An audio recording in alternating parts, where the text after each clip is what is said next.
Hey guys, Altavis Pelzer here, your voice manager. Super excited. Now, I don't know if you might have missed any of these episodes, but I need you to go back and make sure that you go and listen to each one.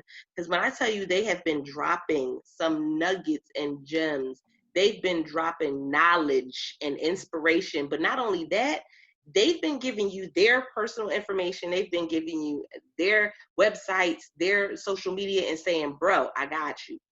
Link up, let's go. Let's have the conversation. And that's one of the biggest reasons why I'm excited about bringing, these men together because, man, different spectrums, okay, different all across different spectrums from business owners, those who have finished school, those who didn't finish school, those who, listen, they started from the well at the bottom and now you see where they are right now. And so I'm excited, and I'm excited about the guest I'm about to have on now. So I look at him as a little brother. I absolutely love what he does. I love the energy that he brings as well. And he's a fellow introvert, so I think that's probably where the little brother piece comes in. But hello, Marshall. How are you? Hey, Altavis, I'm awesome. Thank you so much for having me on for this candid conversation. I'm looking forward to it, especially this month where we're celebrated. Well, we're hoping to be celebrated this month. Right? I So, hope so. yes, I'm excited. Oh, I'm excited to be here. good. Let them know a little bit about who Marshall Fox is, and then we're going to dive into today's topic. Yes.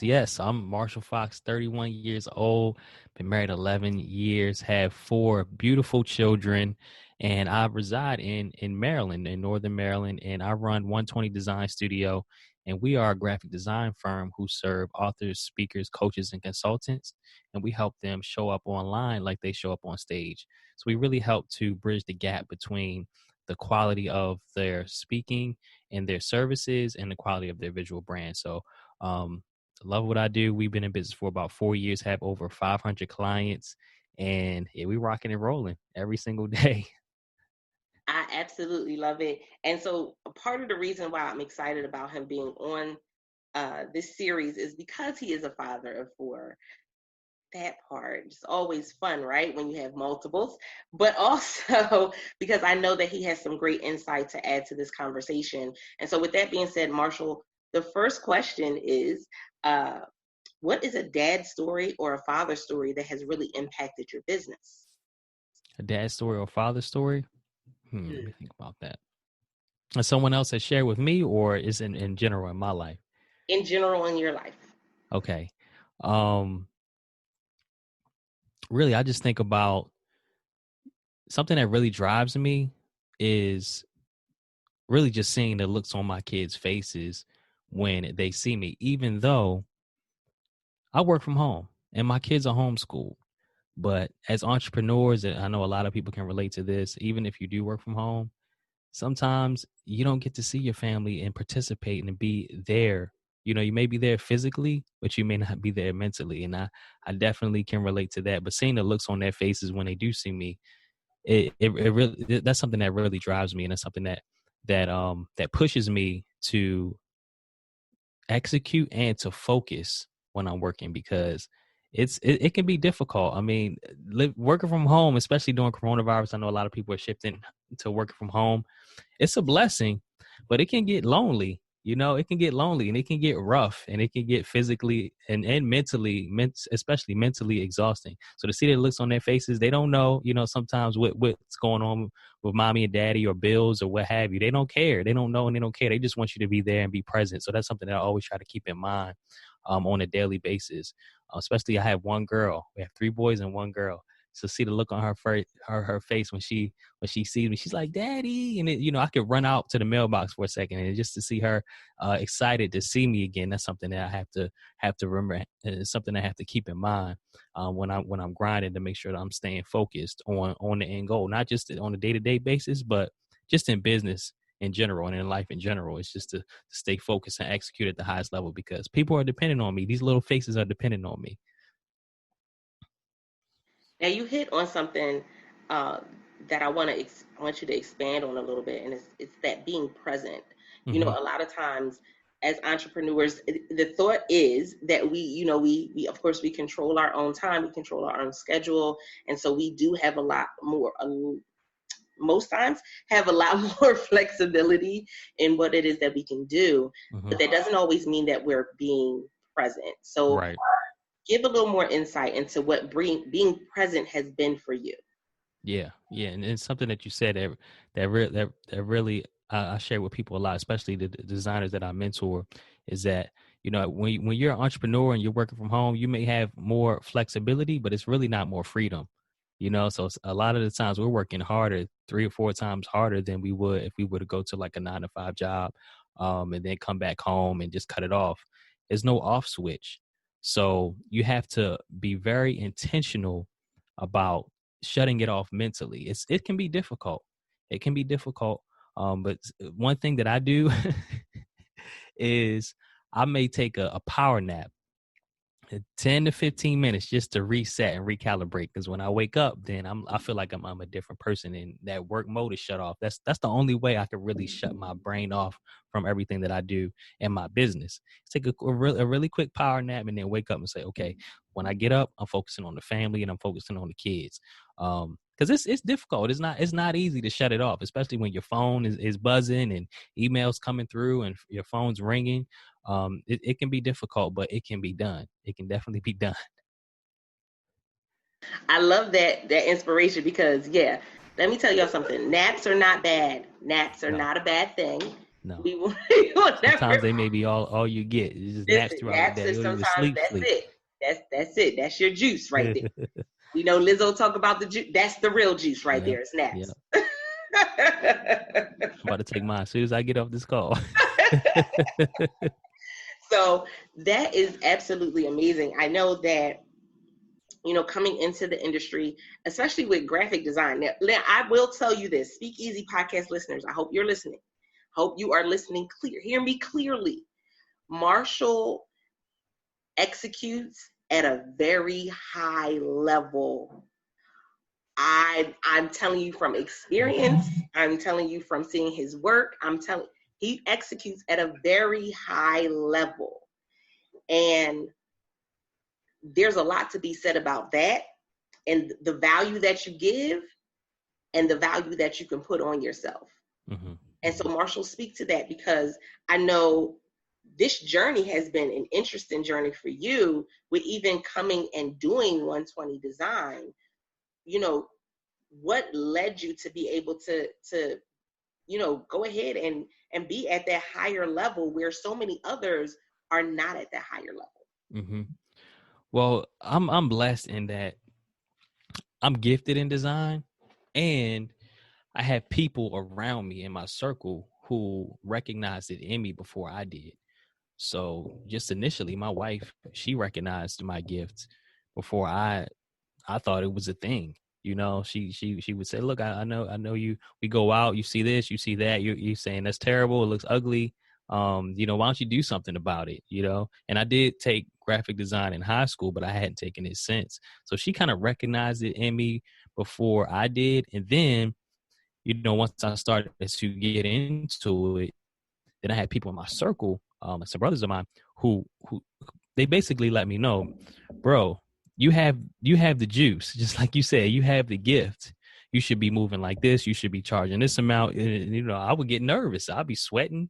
I have a feeling in my gut like, oh, I don't know if I can do that. But then I would, adjust my pricing, and people would pay it, and people would be excited and say that I was undercharging, and I'll be surprised. But had it just been me without my circle, then I would have just been, operating at a lower level. So, and another thing that I do is I try not to compare myself to others either. So I was never the type to look around and see what other people were doing, and unless I could learn from them. But I just kind of kept my nose to the grindstone and kept the blinders on, where, I just wanted to set my business up a certain way, and I wanted to be more of a premium service provider. And, I wanted to be looked at maybe like a Lexus dealership versus like the Honda dealership. You know what I'm saying? Even if we may have some cheap Lexuses, we still on average, we're a more premium product than the more expensive Hondas. You know what I'm saying? So, I just been kind of like on that wave from the very beginning. And I had certain goals as well. Like I knew I wanted to have an impact. So how can I make an impact? How can I hire people? How can I give back? Okay, that's to be more on the premium side, of premium service provider where I can create opportunities for others, not where I'm just trying to scrape by. You know what I'm saying? that that spoke volumes.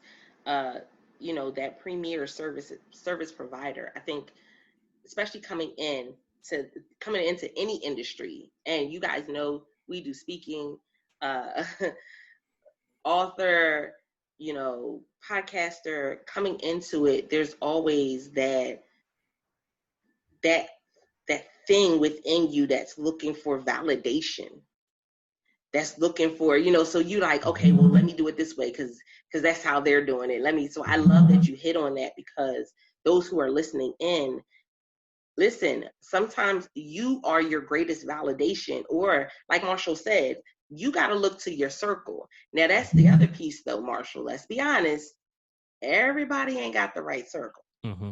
Mm-hmm. And so how did you know that your circle was one that you could tap into? Because some people out here are like, okay, well, yeah, I'm gonna ask my boy, because my boy, he gonna keep it 100 with me. Yeah. And no, that's not your circle. That's not the circle. Not for this choice. That's not right. And what's crazy is the circle I'm mentioning. They're two brothers I met just a couple years ago in an online community. And they become like blood to me. Of course, we met up, we linked up at certain events, and but they're like blood to me. And then we met online just a few years ago. Mind you, have a couple of other really close friends that I've known since I was a kid. But when it comes to building my business, I don't go to them for that advice. You know what I'm saying? I go to the other gentleman that I was mentioning. So I would say don't be afraid to make new connections and meet new people, because one gentleman in particular, he changed my whole business. He really was the one that kind of blew me up when I did some work for him. He shared it online and on LinkedIn and Facebook. He's the one that blew me up. So it's like you're one connection away from your whole life changing in most cases. And that's what happened with me. And, since then he's become like a brother to me. So him and it's another gentleman that we on Facebook in a group in a group message. We've been on there for about 4 years now, chatting back and forth, pretty much every day, just bouncing ideas off of each other, helping each other with our businesses and graphics and really anything that we may need with life in general, just general life advice. So I would say don't be afraid to step out, because it was crazy is when I joined this community where I met these gentlemen, I wasn't even joining it to make new connections. I was just joining it because it was a formality of like a promotion that they were running. I was like, I'm good. I got friends. You know what I'm saying? I don't need any more friends. And next thing you know, I'm meeting guys who would change my life. So, yeah, that's it's extremely important. Community is everything. And it's not just who you may think is in your circle, has been in your circle since you were a kid. all I right. love So, those dudes, but yeah, right. There's no love lost. There's not right, to say that you gotta, completely like throw them in the yard. You're right. not No, getting rid not at of all. them. It's just you gotta know how to compartmentalize. And sometimes there's certain ones that Yeah, you talk to about business. There's some certain ones that you talk to about being a husband. There's certain yeah. ones that you talk to about That's being it. a good father, That's it. a good husband. Mm-hmm. Mm-hmm. There's certain ones. Now, the last piece I want to add, or have you speak on, is that vulnerability. I Mm-hmm. know sometimes it's hard for us, and I'm not even saying as men, but as just individuals, it's hard for us to be vulnerable in order for us to be in that position of, okay, saying, hey, I'm not the best at this. I don't know how to do this.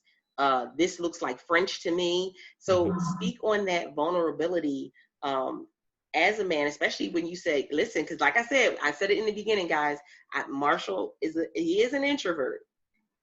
Mm-hmm. We like our time with us. Mm-hmm. That's Mm-hmm. our thrive time right there.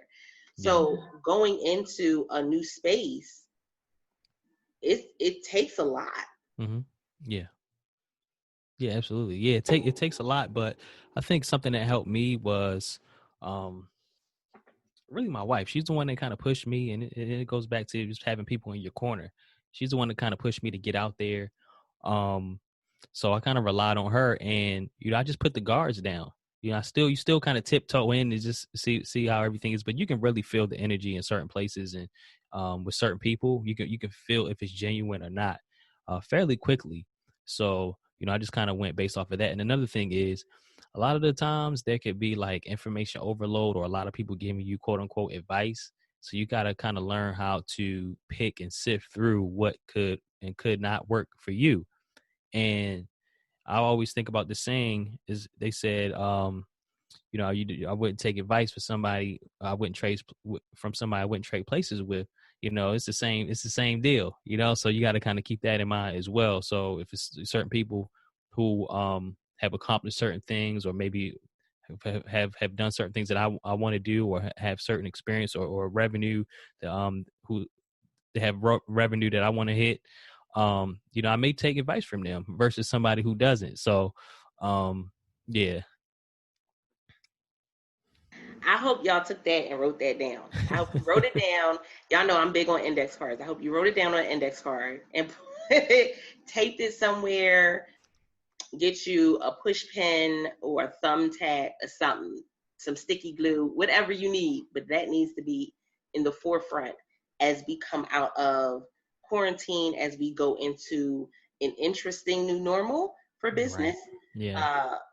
Is the advice that you're taking, is it really advice that's for you and where you're going, and is it advice from somebody that you could see yourself living that life? Because you got to be careful, because everybody that's shining, Mm-hmm. it ain't because they shining the right way. Right. It ain't always a good shine. So with that being said, Marshall, let them know how they can reach out to you and where they can find you at online. Yes. You can reach out to me. Our website is 120designstudio.com. So that's just the number 120designstudio.com. So we're there also at 120 Design Studio on LinkedIn, Facebook, Instagram. You can just search Marshall Fox. You can find me as well. I love it. Speakeasy podcast listeners, listen, this is a series that you're going to want to come back to, save it, download it, push it out as much as possible, because, man, when you hear it from somebody who's been where you're trying to go, they're at that level. Y'all heard him say 500 clients. Many of you are like, oh, I want to know what he went through to get the first 5. Mm-hmm. Reach out to him. Mm-hmm. I am so serious when I tell you that the people that we brought on for this series have a genuine heart for service. Yes. And they want you to connect with them. They want to answer questions. I've watched Marshall go live and do different things with graphic design. Now, it was French to me. But someone else who's in that arena, I just know that their eyes lit up. Mm-hmm. Because you were going a little above and beyond what somebody else may have done. And so that speaks volumes. I appreciate what you do when it comes to 120 Design and all that I've been able to see you and witness you do in the last couple of years. And I appreciate you, Altavis, and I know the world does. So thank you for doing what you do so consistently and such at a high level. The world definitely needs you, and I'm glad we have you around. Oh. With that being said, Speakeasy podcast listeners, it has been a pleasure. Remember, there is no Speakeasy podcast without you. So come and join the conversation, bit.ly/World Voice Community. Join the free Facebook group and let us know how this series resonated with you. And until next time, don't forget to press it out. See ya.